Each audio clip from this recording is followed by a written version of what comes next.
a general level license for ham radio, and he does DevOps, SRE, Cloud Ops when not messing around with Meshtastic and HF. He also has 2 orange cats and a cool hat. So enjoy the talk, and just a reminder, the number of seats in this room is the capacity. If you do not have a chair, we do not have standing room for you. So just a heads up. Thanks, and enjoy.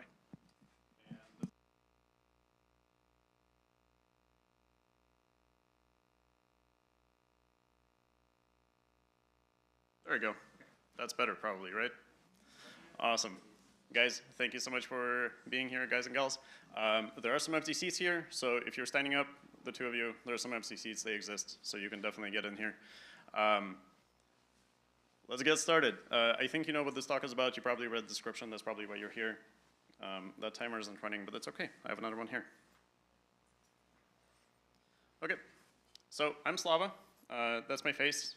Some of you might know me as Party Horse and Slava and Party Llama. I've been a ham radio operator for about 9 years. I haven't done a whole lot with it, but I learned a lot. I have a general class license, and I've been working on LoRa and Meshtastic for about a year. Working on using, really is what I've been doing, and learning about it quite a bit. Aside from that, for the last 4 years, I've been doing management of software engineers within the site reliability engineering community. And for about 10 years, I've been doing engineering within that. And yeah, I have a couple of orange cats and an orange hat, and that kind of rhymes. Thank you. Oh man, got some feedback. So that's about me, but why are you guys here? You guys are here to get 3 questions answered for yourselves. In a state of local emergency, how do I talk across distances? How do I talk to my friends and loved ones? How do I control remote devices? And how do I bring others into this field? Because it's great if you can talk across distances. It doesn't make sense if the other person doesn't have the device, doesn't know how to use it. So it makes a lot of sense for you to actually convert and onboard other people into this technology. You might also, oh, I'm sorry. This is specifically for the US. I lived here for the last 19 years. So Canada should be similar. Everything else, I have no idea. You might also be here for a CTF key, which you can get by submitting feedback on my feedback form, which will be available at the end of the talk. So now I'm kind of cursing you to stay here. What's a radio service? It is a combination of 3 things. When I say radio service, I'm literally just talking about what FCC defines it as, and that's kind of what we're stuck to. There's a frequency range, a modulation, and the laws applied to the 2 above. So there are a bunch of different services that we're going to walk through, and then we're going to end up on Meshtastic, and we're going to talk a bit more about Meshtastic specifically. I'm going to be comparing these services based on these metrics. The license requirement with FCC, the power limits that they impose on us, the number of channels, which some radio services will allow you to set a specific frequency, the modulation, whatever you want. Some other radio services are more stuck on channels, so that's like preset things. You're going to be stuck on modulation, you're going to be using a specific range of frequencies. For example, you know, the basic ones like the walkie-talkies, those are going to be set on channels. The number of channels is a number of, you know, different parties that can talk on different topics at the same time. That's pretty straightforward. Obviously the distance, so how far you can talk. Line of sight only. That means that this set of frequencies is limited to line of sight. So the 2 devices basically have to either see each other or they reflect the radio signal against walls or something like that. Most of this stuff doesn't go through bricks and concrete and things like that, and I'm not going to go into that. Difficulty of entry, it's kind of hard to define, but I go from like low, medium to difficult, and nothing is difficult, unfortunately. So cost of entry, everything is pretty cheap, but I will talk about that a little bit. And the use case. What is the application of this specific radio service? What is it most useful for? First one I have here is CB. CB is known as like the trucker radio of the 70s, 80s, whatever. Citizen band radio service. You don't have to have a license for it. You get the radio, you hop on, everything is done. It's all pretty simple. There is very little restriction on it. There's a lot of channels. It also has a pretty high distance range, and the frequencies it uses is not limiting you to line of sight communication. So Sometimes, based on literally solar cycles, you might be able to talk much farther with CB, but CB isn't really specifically made for that. It's better to do that with ham. You have more control over a lot of the aspects of your radio communication hardware and how you use it. The cost, I don't know. I looked up on Amazon how much a CB radio costs. It's about 60 bucks at the minimum. There are probably some cheaper ones. I'm kind of going to veer away from CB as a recommendation, just because of sort of a lot of parameters, but I'll talk about that a little bit more later. The super simple walkie-talkies you see on Amazon's and that you can, I mean, there are a lot of different kinds. That's the family radio service as defined by FCC. Much lower power limits, just a few channels. The distances are very low. I mean, I put here 1 mile. It's not realistically 1 mile. Sometimes you get more. Kind of depends on where you are and what you're trying to do. It is limited to line of sight. It is really cheap. The application is nearby use. If you're like within a building like this, it probably sort of works, right? GMRS is a licensed service that actually uses the same and nearby frequencies to the family radio service that we just discussed. There is a $35 license. You just pay for it and give up your address and identity to the FCC, and you can use it. That's all it is. You get a call sign. The distances are a little bit better because you have higher power limits depending on the channel that you're using. The cost of entry is actually about the same as CB. So like in like off-road rallies and stuff, this is what we use. We get a bunch of cheap Baofangs for 20 bucks a pop, and we configure them to these certain channels, and then we can talk to each other across a few miles, and that works. Ham radio is what's known as amateur radio. Ham is not an acronym, so it's just capitalized for the first letter. It actually stands for like ham-fisted radio operator from like back in the day, 50 years ago. That's what people refer to amateur radio operators as. The license is cheap, although whoever is administering the exam might be taking a bit of a fee, usually $15. So you might be paying like 50 bucks. There are 3 levels of licenses: technician, general, and expert. Technician is super simple. I think I studied for like a couple of hours a decade ago and passed it. It's really easy. The huge benefit of ham radio and passing these exams isn't necessarily that you are able to do all of these things like across a broad frequency spectrum that I'm going to show after this. It's actually all the learning that you get to do. You get to learn all of the aspects of radio. You get to learn about antenna math and all the physics nonsense that is really scary.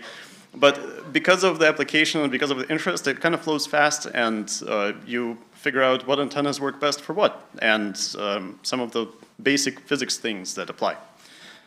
Cost of entry is super cheap because those Baofangs that I showed on the GMRS slide apply here. They're dual band, sometimes tri-band radios that work really well. They're super cheap. They're excellent Chinesium.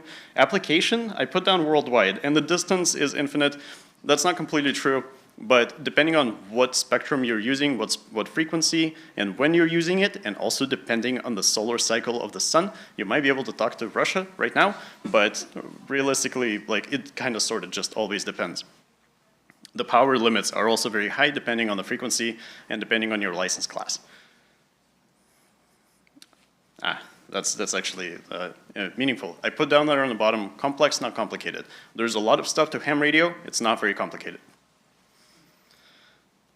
Something that I want to run by super quick is the Amateur Radio Emergency Service. They're volunteers that, a volunteer organization. For some reason, I don't have their logo here. But they provide emergency communication in events of local emergencies. They do use amateur radio, and they work with local law enforcement and fire service, whatever, to make sure that everybody can still communicate. Obviously, when the power is out, the water is out, and there's no Wi-Fi, everything is broken. Amateur radio is how it's currently, in general, being handled. This is the spectrum of technician level privileges. So like the very first exam you take for ham radio, this is what you can do and on what frequencies. This doesn't really matter in the context of this presentation. Thank you. I just want to compare to what all the other services, where they lay. So the bottom HF, those are the high frequency. Those are the ones that you can talk worldwide on in general, sort of, potentially, maybe. VHF and UHF are a little bit closer distance, they're higher frequencies. FRS and GMRS kind of falls right up there. LoRa and Meshtastic, which we'll talk about next, falls all the way up in the 900 megahertz range, specifically for US. Different countries have different ranges for this because why not? And CB is all the way at the bottom of the HF. And that's why CB is the one that potentially could be worldwide. But the fun part about radio services is that encryption has generally in the US been disallowed on anything amateur because of the FCC parts of law, right? So CB, FRS, GMRS are all Part 95 unlicensed radio services. They do not allow encryption. Ham radio, same. LoRa falls both under the spectrum of ham radio and FCC Part 15, which is industrial, medical, scientific radio communications. And ironically, if you're licensed with a ham, like if you're a licensed amateur radio operator, you can use LoRa and Meshtastic with that license, and your power limits balloon up to many watts, I don't remember what it is, but you can't use encryption. If you're unlicensed, you're limited to 1 watt, and you can use encryption, which is phenomenal. This is very new, at least I think it's very new, and there's a huge potential for this. So, what is LoRa? That's the wrong slide, I'm sorry. That was automatic. We're actually gonna, I'm not talking about LoRa here. I'm talking about the parameters of the radio service within the frequency of LoRa. But we'll get to LoRa a little bit later. I'm sorry, that was a little bit confusing. But like I said, no license, low power limit. The channels isn't actually 12. The channels is limited to, depending on what country you're in, LoRa has a few different frequencies and settings. It's confusing. The distance is, like, in general, 10 miles because it is an ultra high frequency. However, the record is, I think, about 208 miles. And the way they did this with line of sight is one of the guys climbed the mountain and one of the guys stayed on the bottom. The cost of entry is very low, 25 bucks, no license. You buy one of these guys and you're done. Ideally, you buy a couple, but I'll talk about that later. The application is obviously local, but because of Meshtastic and the magic of software engineering, we can do a lot of peer-to-peer communication and we can actually get out pretty far. I'm not gonna talk about this a whole lot because this just takes all of the information I talked about and puts it all into one table on one slide. What I'm going to focus from now on is LoRa, Meshtastic, and a little bit of ham at the very end. And these slides are gonna be public, so you can have that table later. What is Meshtastic? Meshtastic runs on top of LoRa, which is a digital protocol, but Meshtastic itself is a decentralized, encrypted, mesh-enabled communication platform. And I'll dive into all of that. There is the radio spectrum I was talking about and the laws of FCC that govern it. On top of that is a digital protocol called LoRa, and on top of that, Meshtastic is running. So you can do stuff at all of the sort of levels of these things, right? Like you can do special stuff with Meshtastic, you're gonna be kind of limited. You can do special stuff with LoRa, less limited. You can be on the frequency as a licensed amateur radio operator, and you can do a lot of things. But specifically with Meshtastic, it is peer-to-peer, so you can, in general, you connect to a device like this is another device that's supported by Meshtastic. You connect to it on your phone, Bluetooth, whatever client. You can also connect on your computer with a web client. There are a lot of different options. And then that's how you control it. You send messages. It sends messages across other peers, and if it reaches the destination, the other person will get it. The recommended hop count is 3, but the maximum is, I think, 7. So that's basically how peer-to-peer communication works, right? And another way that it works is it can function over MQTT, which is a messaging queue. It will connect to your phone again, and your phone will broadcast the information that you're trying to send out and that you're receiving to MQTT on the internet, and then anybody who's connected to the server will also get this information. It's kind of like some of the amateur radio repeaters that are interconnected, like Win System, I think, is one of them. So for example, that's a map of Seattle MQTT announcing nodes on a specific MQTT server, and specifically for those people that are subscribed to it, that also share the same key. What can you do with Meshtastic? You can message other people, you can send telemetry, and you can control remote nodes. So something that I have here, this microphone is stationary. So this is a cool thing. Ignore the fact that it's falling apart. This is a BBS. So this is MeshSides25 BBS on Meshtastic if you're already on there for some reason. It's connected to a Raspberry Pi. The Raspberry Pi is controlling it. So whatever message it receives, it will respond back, and it will send back like metrics and stuff. So that's like one way of automating these things. It also sends telemetry. It might be broken right now because it's been in my backpack for a few days.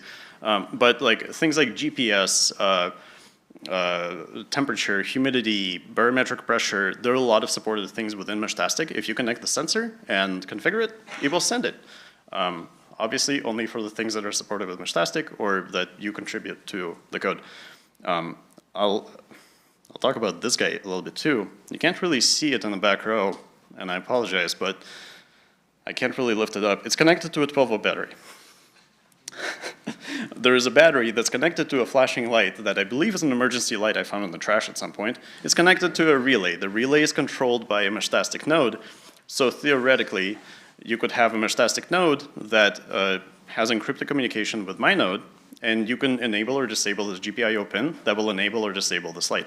I'm going to do the quick demo right now. So I didn't do this remotely. I just plugged in the wire, but imagine that in a world, I opened my phone and did the thing, but I can't actually do it with my phone because it's not supported in the phone app and everything is a mess. Meshtastic is in its infancy and there are a lot of bugs and issues. It's fantastic. It is opening doors, and that's how you should think about it. The more it grows, the more it matures, the better all of these things will be. And the more everything will work, obviously. Right now, messaging and telemetry is pretty much flawless. As long as it's set up and you don't touch it and you don't mess with it. So the idea of this talk specifically is you came here for an overview of what radio services are around and what's legal and allowed. So what I want to leave you with is where can I start? How can I get into radio services? Like I said, Meshtastic is probably one of the best ones right now, just because you can do encryption, you can do all this novel stuff. A lot of hackers are into it. There's a huge community around it. You can buy a couple of these devices for about 50 bucks. You can buy some sensors. You can start playing with them. If you have 2 of them at home, you can actually test everything at home and not bother the rest of the network. Yeah.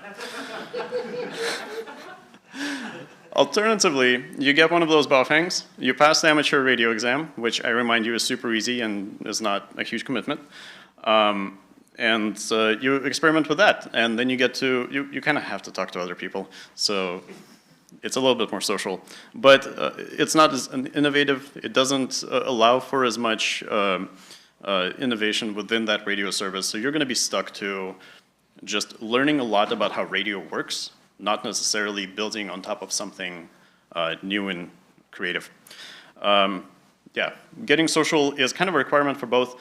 You can learn a lot with Meshtastic, and there are Discord communities, there are local communities in Discord as well.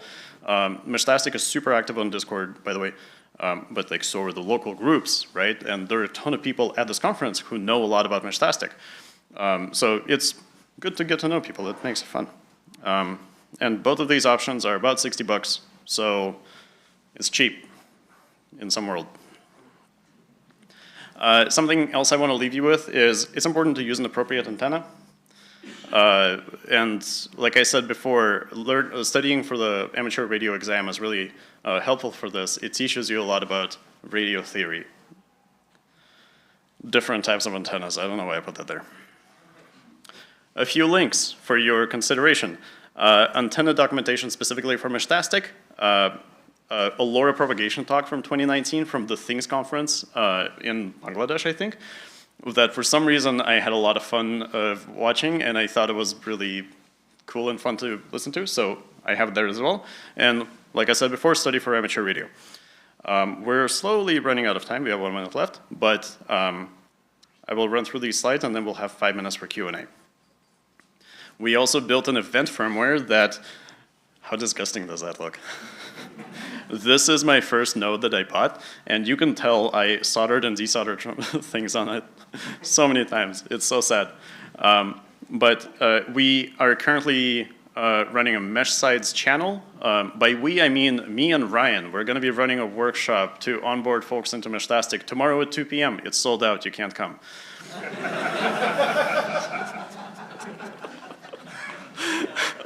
You guys are giving me excellent feedback. Thank you. But we are on this channel, and there is a custom event firmware. That QR code is a link to that firmware. You can download it. I only built it for the Heltec V3 and one of these tracker nodes. But if you want to build for something else, I don't know, come talk to me. I'll build it for you. Or the source code is there too. So, and like I said, there's the BBS. If you message it on Meshtastic, it will get back to you. It will list you like how many nodes it's talked to and like all of these things. These are the white and the green. Those are also the kits that we built and put together for the workshop. The workshop is $50 because you get that kit. It's not built. You have to IKEA it. So you get it in a little box in parts. So what can you bring home from this? Make sure you build your antenna correctly. I don't know. I just keep repeating that, but it's important. Make sure you identify and prioritize your risk. I kind of talk about this in the sense of emergency preparedness and communication in the state of internet disability and cell phone disability, right? So prepare for it before times. If like we lose internet right now, you're not going to be able to learn Meshtastic. So learn it, have it ready. Thank you. Please submit some feedback. That is BSidesPDX-feedback. I think coolconsulting.lol, but the QR code says it. That is where the CTF key is. It is key number 3, and you can grab it from there. And please leave me some feedback. I love feedback. The slides are the QR code on the right. I'm unemployed. Maybe hire me. I also have a consulting company, so if you need some consulting on subjects that are irrelevant to this conference, I'm here. Now is the time for Q&A. I've got questions right here. What are your thoughts on Mesh Core? What are my thoughts on Mesh Core? That's a great question. Mesh Core, I don't know it. I haven't played with it. I heard a lot of great things. From what I've heard, Mesh Core has a better routing protocol and a better user experience, potentially. But like I said, I don't have personal experience, unfortunately. Give it all a try. Yeah, after this conference, once I get 1 day of sleep, I will try Mesh Core, and I'll report back at the next thing. Yep, I got a question right here. Yeah, so when I've used LoRa, the throughput is so small, so slow. I don't imagine Meshtastic could actually support voice, right? Is it purely text we're talking about? That's a great question. So the question was, in your experience, LoRa hasn't had a lot of bandwidth, a lot of throughput, so Meshtastic wouldn't support voice potentially. That is correct. The maximum speed you can get out of Meshtastic is 35 kilobits a second. I think that's what I just literally read an hour ago. But that's theoretical. That's not what you usually would get. There is an audio plugin. You can actually connect the microphone and the speaker. Guess what? It doesn't actually use the lower frequencies. It uses 2.4 gigahertz, I believe, which is still on the ISM spectrum, FCC Part 15. So you can still do encryption and stuff. Yay! But it's not actually using the LoRa at that point. Really, it might be using LoRa, just different frequencies. Something I don't really know a whole lot, but thank you for the question. I got a question right here as well. Just a quick note. So it's 35K theoretical, but in the preset you use for Mesh Core and Meshtastic, and the region is more like 1 kilobit. That you know this, or you're asking this? I know it. Okay, Thank you. The preset channels only allow for just about 1 kilobit a second. The 35K kilobit a second speed is theoretical and potential. I've got a question in the back over there behind the cat ears. Yep. Yeah, so Meshtastic and Laura, the fantastic protocol. The problem is we don't have a ton of spectrum to play with. So earthquake pops, everyone turns on their nose. How do we stress test the network before the earthquake? That's a super good question. Meshtastic has been known to fall over at like 150 nodes, and I think things have gotten better since then. But when that happened, it's because everybody is on long fast, which is like the fastest, longest propagation. There are other LoRa presets where you use different frequencies. Potentially, you lose some range, you lose some speed, but the entire system, the entire network doesn't fall over. It's a big question. How do we prepare for that? Meshtastic has to kind of prepare for that, and the community as well. A lot of it comes from using presets that are capable of withstanding a lot of nodes, which is generally like short turbo, short, slow, anything short. I got another question right there. How do you think Meshtastic compares to APRS and some of the other tactics routing things that are? Super good question. How does Meshtastic compare to APRS? APRS runs over amateur radio service. And I haven't really thought about this. The first thing that comes to my mind is legality. You can't do encryption on APRS. APRS is super cool. It's a digital communication over radio service. So you have to be licensed, and then you can send digital packets to other people, unencrypted. So. But you can still use the same protocol. So can you use Meshtastic over APRS? No. I'm saying APRS as a protocol over 1 watt, 33 centimeter. I have no idea. Super good question. My large stick. Large stick. Okay, the man with the large stick came. If you have more questions, I'm going to be right outside by the window, so we can talk then. Thank you guys so much for coming. I really appreciate it.